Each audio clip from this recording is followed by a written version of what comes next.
Welcome to Tony's Good Wood. Today you don't get to see my face for an intro because the shop ate it. So we're starting on a trellis today. I'm turning 2x4s into a standard garden trellis. Let us begin the process of monetizing our hobbies. What you're seeing right now is a tool you haven't got to see in the videos yet. It's a jointer. And this is how you make standard cupped, weird, and warped boards into amazing wood. And the way you do this is by picking a side, running it over these blades that are just Also, this nail would have wrecked my world if I hadn't noticed it. You have to be so careful with the joiner. You also have to be very careful about getting screwed in that same situation.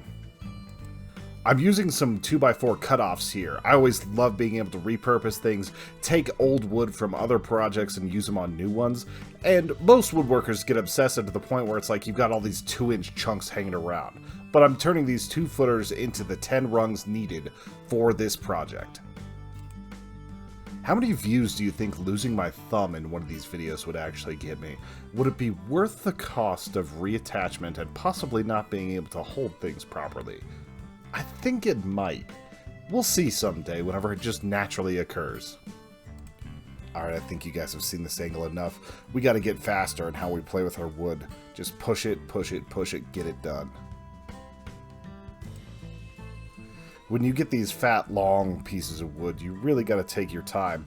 You gotta make sure that you're putting downward pressure. Just gotta make it so that it's actually gonna move correctly. Otherwise, you're gonna get the board moving up and down and all around, and you're not gonna get a great cut. This is highlighting a major need for my shop. I need to make an outfeed table so that these boards don't just start flopping when they get further. It should just slide smoothly along on a surface, and that allows me to focus a lot more on the cut than trying to balance things. It's one of the many projects you're going to see me build on this channel. While we're on the subject of other tools, this is a planer, which is basically a spinning wheel of death that just takes little bits off of your wood to make sure that they're parallel, that the surface is nice. It might be my favorite power tool in the shop for how nice it makes the wood look and how accurate you can get. Like an absolute expert rabbi, we're taking just a little bit off the top at this here bris.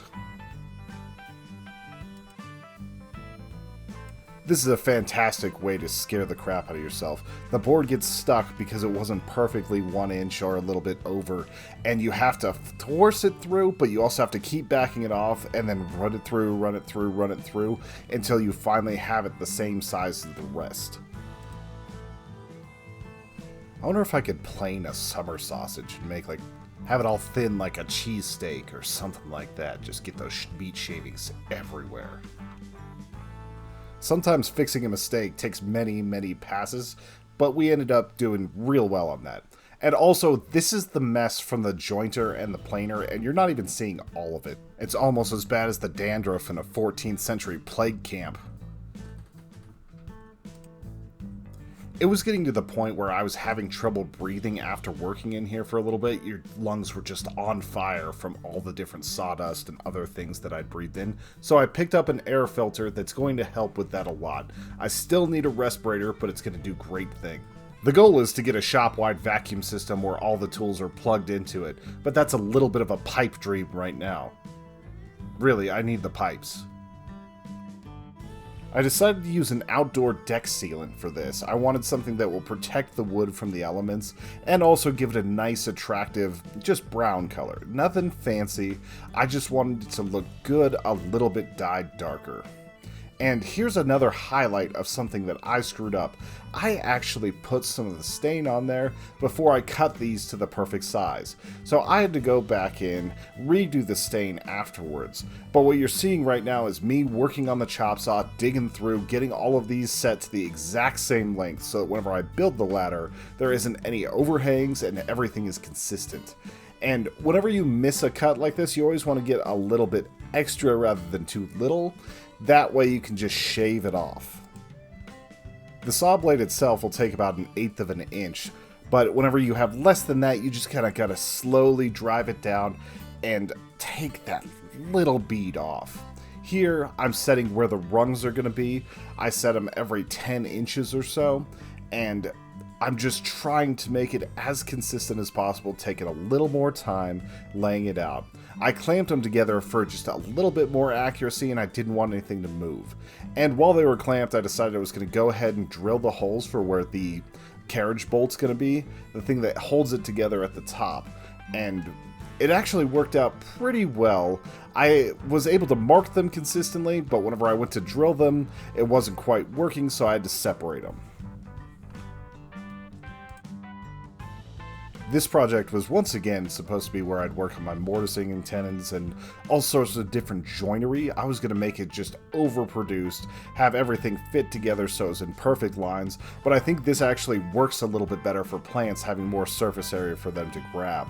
I'm also learning wonderful things about justifications in woodworking and the things that you do. It's amazing what you can say. Plus, the best part about using a nail gun is how satisfying every ka-thunk is. I can just listen to it all day. Just ka-thunk. I'm looking at some other garden projects, but I'd love it if you guys told me what you'd like to see me build. The thing I'm most curious about is a French cleat gardening setup, so you can pull the boxes off, do what you need to, replant things, then walk up and just pop it back on there. I think that'd be an awesome project. If you guys want to see that, hit up the comments below. This is what happens when you use just the exact size drill bit to get things through. Usually you want to go slightly bigger, but this was exactly the same size, so I had to feed the carriage bolt through. The fit is amazing, and one of my favorite things about how this project turned out is that as a ladder, it fits perfectly together. It's fully collapsible, and you're looking at this final product. You see something that was made from 2 2x4s, so like $12 of lumber.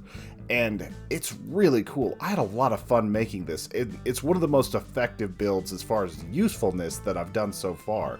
So, Miranda, come get it from my house. I made it for you. Everyone else, you don't get a trellis, but you really should like and subscribe so you can see me build more of these awesome little projects.